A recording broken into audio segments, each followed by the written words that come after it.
Hello everyone, welcome back to chemistry tips and tricks. तो आज हम लोग करेंगे again a very important topic for JEE 2026, that is isomerism and IUPAC nomenclature. बच्चे, अगर मैं बात करूं आइसोमेरिज्म और आयोपिक नॉमेनक्लेचर की, तो ये टॉपिक आपका बहुत स्ट्रांग होना चाहिए। आज इस वीडियो में हम लोग डिस्कस करेंगे कि कौन कौन से इंपॉर्टेंट एरियाज है जहाँ पे आपको अच्छे से फोकस करना है और जहाँ पे बच्चे गलती करते हैं।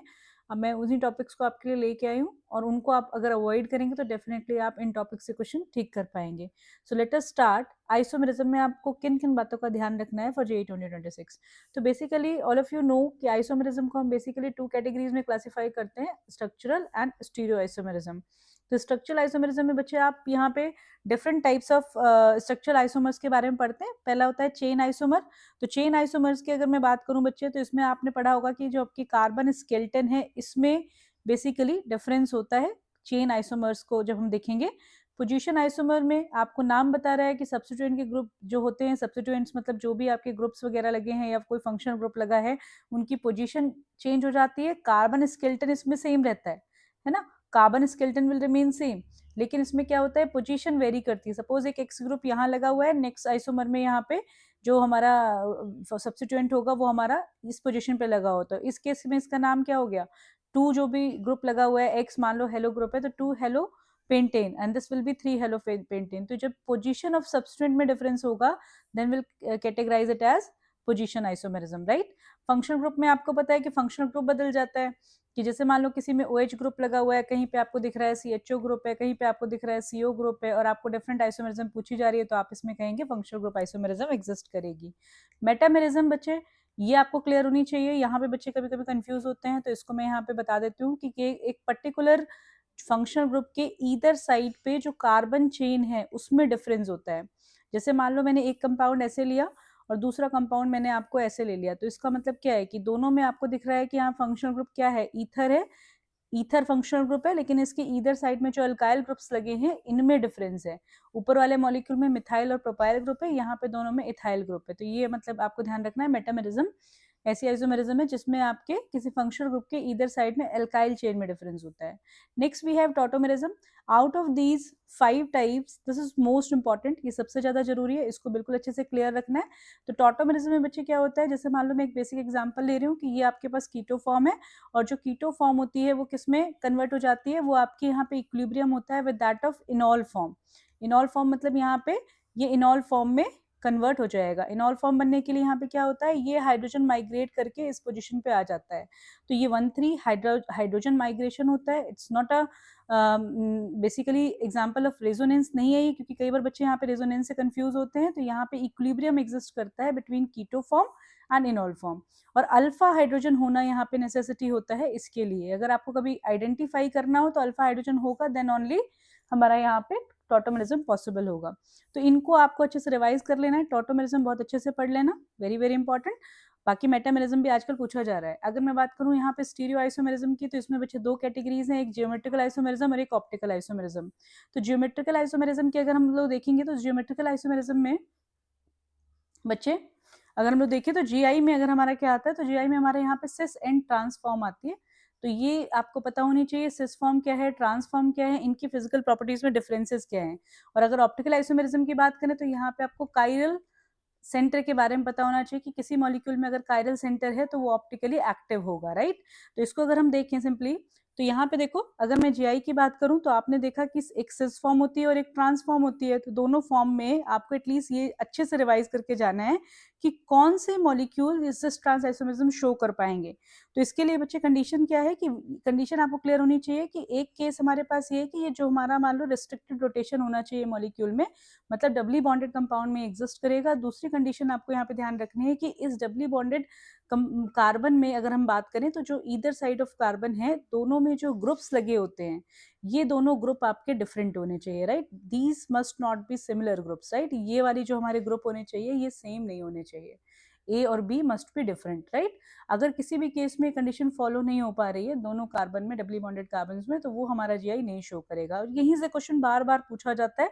जैसे मैं एक एग्जांपल लेके आपको यहाँ पे क्लियर कर देती हूँ, बस इस चीज को अच्छे से ध्यान रखना।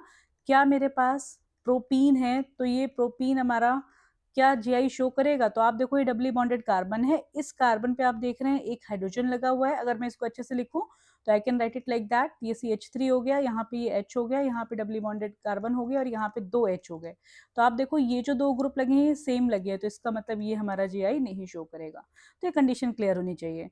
और इसके बाद आपको यहाँ पे बच्चे इस चीज को भी नोटिस करना है कि आप इस चीज को अच्छे से ध्यान रखेंगे कि जो 2 फॉर्म है सिस और ट्रांस, उसमें ये फिजिकल प्रॉपर्टीज के डिफरेंसेस आपको क्लियर होने चाहिए। सिस फॉर्म जो होती है बच्चे ये मोर पोलर होती है, और मोर पोलर होने से हम सिंपली यहाँ पे इन तीनों प्रॉपर्टीज के बारे में समझ सकते हैं कि डाइपोल मोमेंट जो पोलर ज्यादा होगा उसका ज्यादा होगा, तो सिस फॉर्म का हमारा डाइपोल मोमेंट ज्यादा होगा, बॉइलिंग पॉइंट भी इसी का ज्यादा होगा, सॉल्युबिलिटी इन वाटर भी इसकी ज्यादा होगी।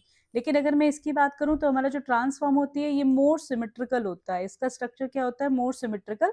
और मोर सिमेट्री होने की वजह से इसमें क्या क्या फीचर्स डेवलप होते हैं, ये ज्यादा स्टेबल होगी और इसकी मेल्टिंग पॉइंट ज्यादा होंगे। तो ये पांचों फीचर्स आप इजीली रिलेट कर लेंगे विद दीज टू टर्म्स, एक मोर पोलर एक मोर सिमेट्रिकल।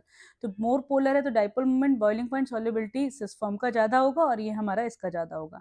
ऑप्टिकल आइसोमेरिज्म की बात करूं बच्चे तो इसमें आपने देखा कि इसकी कंडीशन क्या है, कायरल सेंटर। तो कायरल सेंटर के लिए हमें याद रखना होता है कि इसमें चारों हमारे ग्रुप्स जो होने चाहिए, जो हमारे चारों ग्रुप होने चाहिए वो कैसे होने चाहिए, वो हमारे डिफरेंट होने चाहिए, A B C and D। ठीक है, तो अगर हम इसकी बात करेंगे तो कायरल सेंटर अगर प्रेजेंट है तो मॉलिक्यूल जनरली हमारा क्या होता है, ऑप्टिकली एक्टिव होता है। तो जो हमारे ऑप्टिकली एक्टिव होते हैं इसमें तुम्हारे 2 फॉर्म होते हैं, एक होता है D फॉर्म और एक होता है L फॉर्म। तो D फॉर्म डेक्स्ट्रो, L लीवो, इसको आप अच्छे से पढ़ते हैं। D फॉर्म क्या है, L फॉर्म क्या है। D फॉर्म को हम जनरली प्लस से डिनोट करेंगे और ये हमारा माइनस से डिनोट किया जाता है। पर आपको ध्यान रखना है कि ऐसे पेयर जो एक दूसरे की मिरर इमेजेस होते हैं उन्हें हम लोग क्या बोलते हैं, एनांशियोमर। एनांशियोमर के बारे में अच्छे से पढ़ना है। Diastereomers, stereo isomers that are not mirror images, जो मिरर इमेजेस नहीं होते उन्हें डायस्टीरियोमर्स कहते हैं। रेसमिक मिक्सचर क्या होता है बच्चा, जिसमें आपके इक्यूमोलर मिक्सचर होते हैं एनांशियोमर्स के, मतलब प्लस फॉर्म और माइनस फॉर्म का इक्यूमुलर मिक्सचर, मतलब 50% प्लस और 50% माइनस। तो ओवरऑल इसका ऑप्टिकल रोटेशन क्या हो जाता है, 0। और इसीलिए क्या हो जाता है बच्चे, ये ऑप्टिकली इनएक्टिव होता है। Remember this point, it's very very important. ये हमारा ऑप्टिकली इनएक्टिव होगा। If I talk about meso compound, तो मीजो कंपाउंड में क्या होता है, मीजो कंपाउंड की अगर हम लोग बात करें तो यहाँ पे मीजो कंपाउंड का मैं एक एग्जांपल इसलिए ले रही हूँ क्योंकि इसमें भी हमारा क्या है, कायरल सेंटर है। दो it this molecule will have chiral center but still it is optically inactive। meso compound हमारा optically inactive होता है। why it is so, it is because यहाँ पे क्या होता है बच्चे, यहाँ पे plane of symmetry present होती है। तो chiral center होने के बावजूद भी ये क्या है, optically inactive है, क्योंकि यहाँ पे plane of symmetry है। तो ये दोनों फॉर्म इसकी optically inactive को एक्टिविटी को शो करते हैं और ये दोनों हमारे optical active forms हैं, जिसमें हमें एनांशियोमर्स आते हैं, डायस्ट्रियोमर्स आते हैं। तो बच्चे ये चीजें आपको बहुत अच्छे से कर लेनी है। GI के बारे में इसी कंडीशन, OI के बारे में क्या कंडीशंस है, कैसे हम देखेंगे, डिफरेंट फॉर्म्स आपको अच्छे से पढ़नी है। इसमें आपसे पूछा जाता है जनरली कि कितने आइसोमर्स बनेंगे, तो उसके लिए हमारे डिफरेंट फॉर्मूलाज होते हैं। एटलीस्ट आपको पता होना चाहिए कि अगर मेरे पास कोई ऐसा स्ट्रक्चर है जो मतलब लाइक जो सिमेट्रिकल स्ट्रक्चर है, वैसे नॉर्मली हमारा 2 की पावर n फॉर्मूला यूज होता है अनसिमेट्रिकल स्ट्रक्चर के लिए। अगर सिमेट्रिकल स्ट्रक्चर है आपका तो उस केस में हम 2 की पावर n-1 फॉर्मूला यूज करेंगे ऑप्टिकली एक्टिव आइसोमर्स निकालने के लिए। ठीक है, चलो भाई लेट अस मूव अहेड, देखते हैं किस तरह क्वेश्चंस यहाँ से आ रहे हैं। तो इसमें देखो बच्चे ये 2025 में क्वेश्चन आया हुआ है। इन वीडियोस के थ्रू मैं आपको ये बताना चाहती हूँ कि आपको अपने कॉन्फिडेंस को बूस्ट करना है और फटाफट से अपना रिवीजन जो जो चीज़ें इंपॉर्टेंट है उस पर फोकस करते हुए करना है। क्योंकि देखो अगर हमें पता चलता है कि हमारे PYQs में ऐसे क्वेश्चंस आ रहे हैं तो उससे हम उन एरियाज को बार बार रिवाइज करके अपने आप को बिल्कुल पक्का कर लेंगे। तो पूछा इन्होंने देखो 2025 में, the incorrect statement regarding the geometrical isomerism, आपको बताना है what is the incorrect statement, है ना, कौन सी इसमें क्या इसमें इनकरेक्ट स्टेटमेंट है। चल हम चेक करते हैं one by one. Propene show GI, तो अभी मैंने आपको थोड़ी देर पहले बताया था अगर मैं प्रोपीन की बात करूं तो प्रोपीन GI नहीं शो करेगा। तो प्रोपीन शोज GI, तो ये तो गलत है, इनकरेक्ट पूछा है। तो हमारे आंसर में क्या ये आना चाहिए, तो आंसर में हमारे ये बिल्कुल आना चाहिए, ए आना चाहिए option. Next, trans isomer has identical groups और atoms on opposite sides of the double bond, ये तो बिल्कुल करेक्ट बात है और हमें करेक्ट नहीं बताना, तो ये हमारे आंसर में नहीं आना चाहिए। Cis butene has higher dipole moment than trans, देखो यहाँ पे फिजिकल प्रॉपर्टीज पे ही क्वेश्चन है, तो सिस फॉर्म का डाइपोल मोमेंट अभी हमने देखा ये ज्यादा होता है, तो ये भी करेक्ट बात है, तो ये नहीं आएगा। 2 मिथाइल ब्यूटूइन शो GI, 2 मिथाइल ब्यूटूइन क्या होगा, 2 मिथाइल, यहाँ पे 2 पे मिथाइल लगा हुआ है और ब्यूटूइन है, ठीक है, यानी कि ये वाला कंपाउंड है। तो क्या ये जीआई शो करेगा? तो बच्चे देखो वही कंडीशन आ गई यहाँ पे, ए बी इस ये सेम हो गए, ए ग्रुप है तो ये नहीं शो करेगा, मतलब ये इनकरेक्ट है, तो मतलब ये आंसर में आएगा बच्चे। ठीक है, इनकरेक्ट है तो ये आंसर में आएगा, ये जैसे इनकरेक्ट था तो ये आंसर में आया था, तो डी आंसर में आएगा। Trans isomer has lower melting point than that of cis, तो बिल्कुल अभी हमने देखा है कि मेल्टिंग पॉइंट किसका ज्यादा होता है, ट्रांस का ज्यादा होता है, तो ये भी इनकरेक्ट स्टेटमेंट है। तो answer must be A D E. ठीक है, तो इसका आंसर क्या हो गया, ए डी ई। तो ध्यान रखेंगे और ध्यान से क्वेश्चन सॉल्व करेंगे तो आप कर पाएंगे। ठीक है, let us move ahead, next देखते हैं। देखो बच्चे 2024 में पूछा है इन्होंने कि ये कंपाउंड जीआई शो करेगा या नहीं करेगा। तो एटलीस्ट ये टॉपिक्स आपके वीक नहीं होने चाहिए जो रिपीटेडली पूछे जा रहे हैं, तभी आपका पेपर में अच्छा परसेंटाइल बनने के चांसेस होते हैं, जब आपके वो एरियाज वीक नहीं होने चाहिए जो बिल्कुल प्रिडिक्टेड होते हैं, जहां से क्वेश्चंस बहुत आते हैं। ठीक है, देखो भाई अब इन्होंने पूछा है कि क्या ये जीआई शो करेगा, तो अगेन आपको क्या चेक करना है, डबली बॉन्डेड कार्बन की कंडीशंस देखो कि डिफरेंट कंडीशंस होनी चाहिए। तो ये डबली बॉन्डेड कार्बन है, इस पे दिख रहा है एक एच है और एक बी आर है, यहाँ पे देखो ये सिमेट्रिकल है, बिल्कुल सेम स्ट्रक्चर है दोनों साइड पे, तो ये नहीं होगा। लेट अस मूव हियर, यहाँ देखते हैं हम लोग। अब यहाँ पे तुम देखो इसके रिस्पेक्ट में यहाँ पे देखेंगे तो ये डिफरेंट है, पर ये CH2 दिखाई दे रहा है तो ये भी नहीं होगा, यहाँ पे CH2 दिखाई दे रहा है तो ये भी नहीं होगा। इसमें नेचुरली हमारा आंसर तो पता चल ही गया, बट फिर भी एक बार क्रॉस चेक कर लेते हैं हम लोग। तो देखो यहाँ पे H और Br है, और इस साइड यहाँ पे क्या हो गया, इधर पे अलग है, इधर पे अलग ग्रुप है, तो मतलब आंसर आपका क्या हो गया, third, 3 is will be the right answer, right. तो 2024 में पूछा है, बिल्कुल वही जीआई वाला कंसेप्ट यूज है जो 2025 में भी इन्होंने रिपीट किया है। आगे बढ़ते हैं, नेक्स्ट देखो 2021 में क्वेश्चन आया हुआ है, which of the following molecule does not show stereo isomerism, कौन सा स्टीरियो आइसोमेरिज्म नहीं शो करेंगे। तो बच्चे इसके लिए आपको पता है स्टीरियो आइसोमेरिज्म के लिए आपको ये देखना है कौन सा जीआई भी नहीं शो करेगा और ओआई भी नहीं शो करेगा। हमें वो मॉलिक्यूल सिलेक्ट करना है जिसमें जीआई भी नहीं हो और ओआई भी नहीं हो। तो जीआई के लिए कंडीशन क्या हो जाएगी, किसमें नहीं होगा, अगर तुम्हारे डबली बॉन्डेड कार्बन में ये दोनों ग्रुप अगर हमारे सेम सेम हो गए तो, या फिर ये सेम सेम हो गए तो ये नहीं होगा, कोई भी ऐसी कंडीशन हो जाएगी तो उस केस में नहीं होगा। और ओआई में आपका इफ नो कायरल सेंटर तो नो आई, हमें कायरल सेंटर चूज करना है, तो इस कंसेप्ट को यूज करते हुए हमें चेक करना है। तो 3,4 डाइमेथाइल हेक्स 3इन 1 2 3 4 5 और ये 6, तो ये हेक्स 1 2 3 4 5 6, तो यह हेक्स 3इन मतलब इस तरह का कंपाउंड है। और इन्होंने क्या बोला है 3 और 4 पे आपका, तो 1 2 3 है ना, तो 3 पे आपका क्या लगा हुआ है, यहाँ पे एक मिथाइल, और 4 पे भी आपका एक मिथाइल लगा हुआ है। ठीक है, तो बच्चे ध्यान से देखो, तो क्या ये हमारे सेम ग्रुप है, तो आपको दिख रहा है डिफरेंट ग्रुप है, तो ये तो जीआई शो करेगा, और जीआई शो करेगा तो स्टीरियो आइसोमेरिज्म नहीं शो करेगा, तो ये आंसर हमारा नहीं होगा। 3 मिथाइल हेक्स 1इन, 3 मिथाइल हेक्स 1इन मतलब क्या हो गया, CH3 CH2, मैं ऐसे लिख देती हूँ। ठीक है, यहाँ पे हमारा हो गया 6 कार्बन हेक्स 1इन, मतलब ये CH2 हो गया।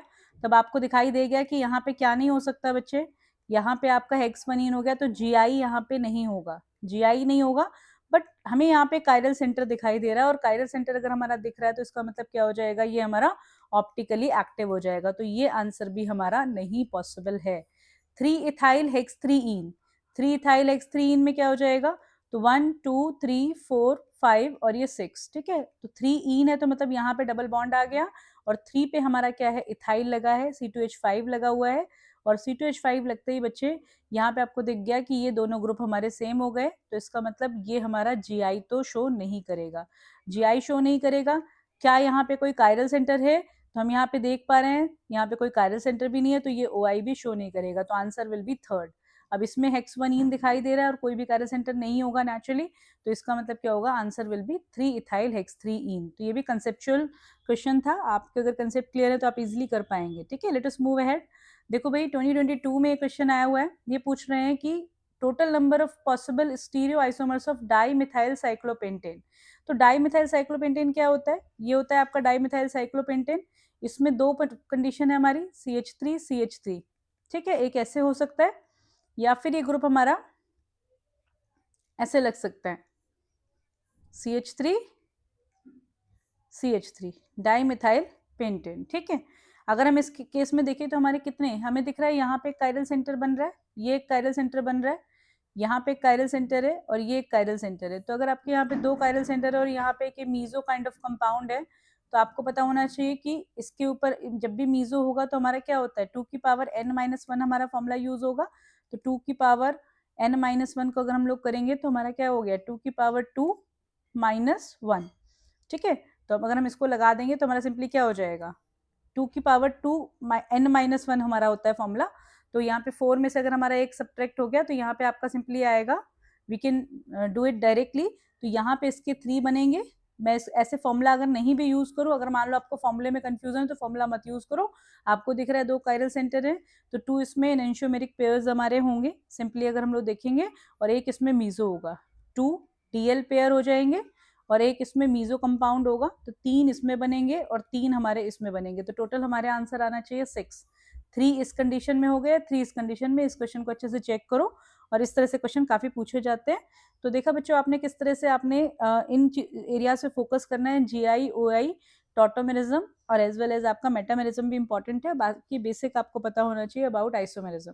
नेक्स्ट मैंने आपको उसी में दिया हुआ है topic, that is IUPAC nomenclature. तो अगर बच्चे में आईयूपैक नॉमेनक्लेचर की बात करूं तो ऑलमोस्ट सारे बच्चे आईयूपैक नॉमेनक्लेचर अच्छे से सीखते हैं, बट फिर भी कहीं कहीं पे उनसे कुछ गलतियां होती हैं। हमें उन गलतियों के बारे में केवल ध्यान रखना है कि वो नहीं होनी चाहिए। इसीलिए मैं आपके लिए कुछ टॉपिक्स लेके आई हूँ, आप एक बार क्रॉस चेक करो। मिस्टेक अगर नहीं करेंगे तो डेफिनेटली आप यहाँ से क्वेश्चन सही कर पाएंगे। ठीक है, तो आपको उन एरियाज पे फोकस करना है।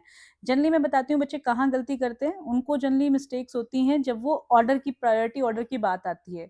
जैसे कहीं पे डबल बॉन्ड है, कहीं पे OH है, तो आपको बिल्कुल ये ऑर्डर याद होना चाहिए। प्रायोरिटी ऑर्डर में कोई गलती नहीं होनी चाहिए।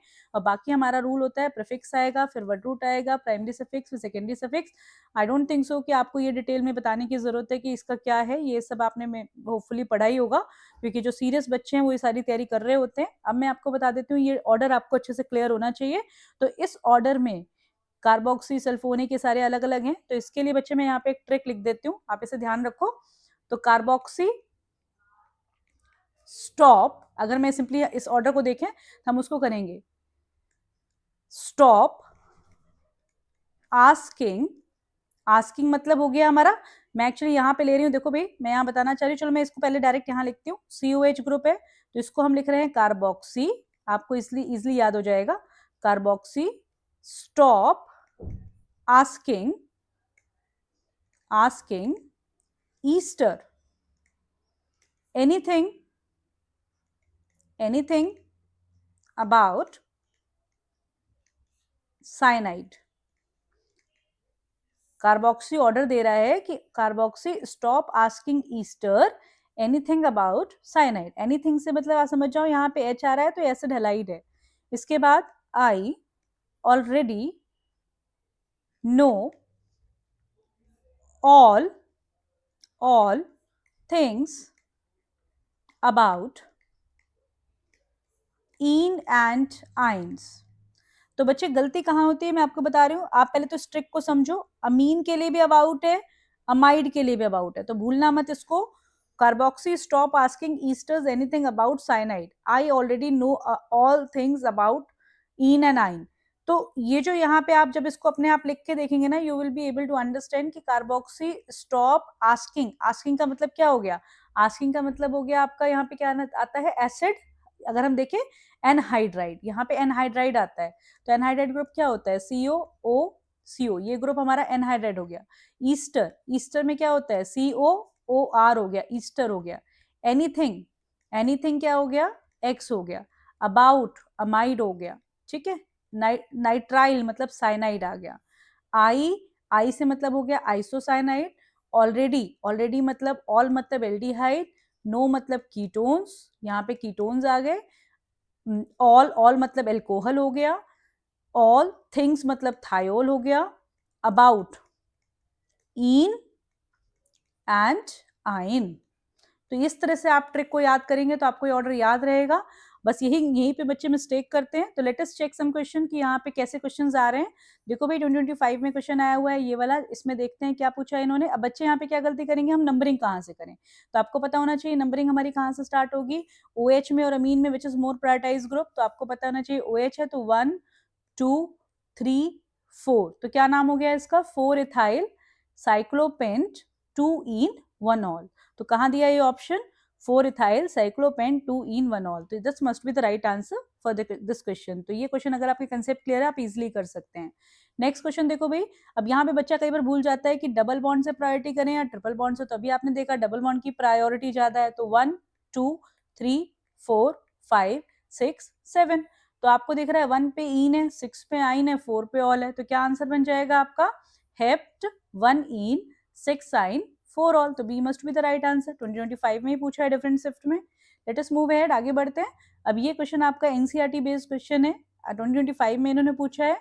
तो देखो इसमें क्या है, कहाँ से नंबरिंग करेंगे, यहाँ से करोगे तो 2 पे इन है, यहाँ से करेंगे तो 2 पे इन है, तो हम यहाँ पे ब्रोमो लेंगे, तो 1 2 3 एंड 4 है ना, 4 कार्बन की चेन है, मतलब ब्यूट है और 2 इन है, दैट्स ओके, इसमें कोई कंफ्यूजन नहीं है। 1 पे ब्रोमो है, 3 पे मिथाइल है, तो where what will be the answer, 1 bromo 3 methyl ब्यूट 2 इन। तो ये क्वेश्चन देखो बिल्कुल करने लायक क्वेश्चंस होते हैं, तो जस्ट मेक योर कॉन्फिडेंस कि भाई हमें बस ये टॉपिक अच्छे से रिवाइज करना है और उसमें हमें क्लियर करते चलना है। 2024 में देखो बच्चे फिर यहाँ से क्वेश्चन आया हुआ है, फिर इन्होंने इन और ऑल में कॉन्फिडेंस पूछा है आपका कि भाई आपका कॉन्फिडेंस है नहीं, क्योंकि देखो 24 में भी वही क्वेश्चन आया, इसी को साइक्लोपेंटेन फॉर्म में इन्होंने कन्वर्ट कर दिया 25 में। तो 1 2 3, तो क्या हो गया है आपका साइक्लोहेक्स 2 इन 1 ऑल, कहाँ दिया है ऑप्शन, साइक्लोहेक्स 2 इन 1 ऑल, where is that, it is fourth option. ठीक है, let us move ahead. Next question क्या है आपका, ये दिया है इन्होंने 2023 में पूछा है, हर साल क्वेश्चन आ रहा है यहाँ से 1 2 3 4 5 और 6, तो क्या हो गया, 2 पे मिथाइल लगा है, 5 पे आपका ऑक्सो लगा हुआ है, तो 2 मिथाइल 5 ऑक्सो हेक्सेनोइक एसिड, तो D must be the right answer. Next देखो, यहाँ पे इन्होंने प्रायोरिटी ऑर्डर पूछा है बच्चे, ये क्वेश्चन हमेशा बच्चे गलत कराते हैं क्योंकि उनको अच्छे से याद नहीं होता। अभी जैसे मैंने आपको ट्रिक कराई है तो उसके अकॉर्डिंग आप इजिली देखेंगे कि यहाँ बी ऑप्शन होगा SO3H, मतलब stop asking anything about cyanide, तो B must be the right answer. Next question देखो 2021 में आया हुआ है, अब यहाँ पे अगेन इन्होंने डबल बॉन्ड और ट्रिपल बॉन्ड में बेसिकली यहाँ पे पूछा है आपको ये क्लियर है या नहीं, कहाँ से नंबरिंग होगी, तो यहाँ से 2 पे डबल बॉन्ड आ रहा है, यहाँ से 2 पे ट्रिपल बॉन्ड आ रहा है, तो नंबरिंग कहाँ से होगी, जहाँ पे डबल बॉन्ड आ रहा है, 1 2 3 4 5 और ये हो गया 6, तो यहाँ पे क्या दिख रहा है, 2 पे ब्रोमो है, 2 पे ब्रोमो है और हेक्स 2 इन है और 4 आइन है, तो कहाँ दिखाई दे रहा है ये आंसर आपको, 2 ब्रोमो हेक्स 2 इन 4 आइन, तो वी कैन सी दैट, तो it is third answer 2 bromo, ठीक है, 2 ब्रोमो हेक्स 2 इन 4 आइन। तो आपने देखा बच्चे किस तरह से हमने क्वेश्चन सॉल्व किए, क्योंकि E9 में आपको आगे पीछे नहीं करना होता, आपको डायरेक्ट करना होता है, तो जो नेचर ऑफ क्वेश्चन है और एरिया ऑफ क्वेश्चन है वो हमें ध्यान देने की जरूरत होती है। तो आज के लेक्चर में हमने देखा कि किस तरह से आइसोमेरिज्म में क्वेश्चन आ रहे हैं और आईयूपैक के क्वेश्चन रिपीट हो रहे हैं, तो बच्चे इन्हें अच्छे से कवर करो, टॉपिक को अच्छे से रिवाइज करो, जस्ट बूस्ट योर कॉन्फिडेंस, क्योंकि पेपर बिल्कुल नजदीक है, फटाफट से तैयारी करो। ऑल द बेस्ट, मिलते हैं नेक्स्ट लेक्चर में।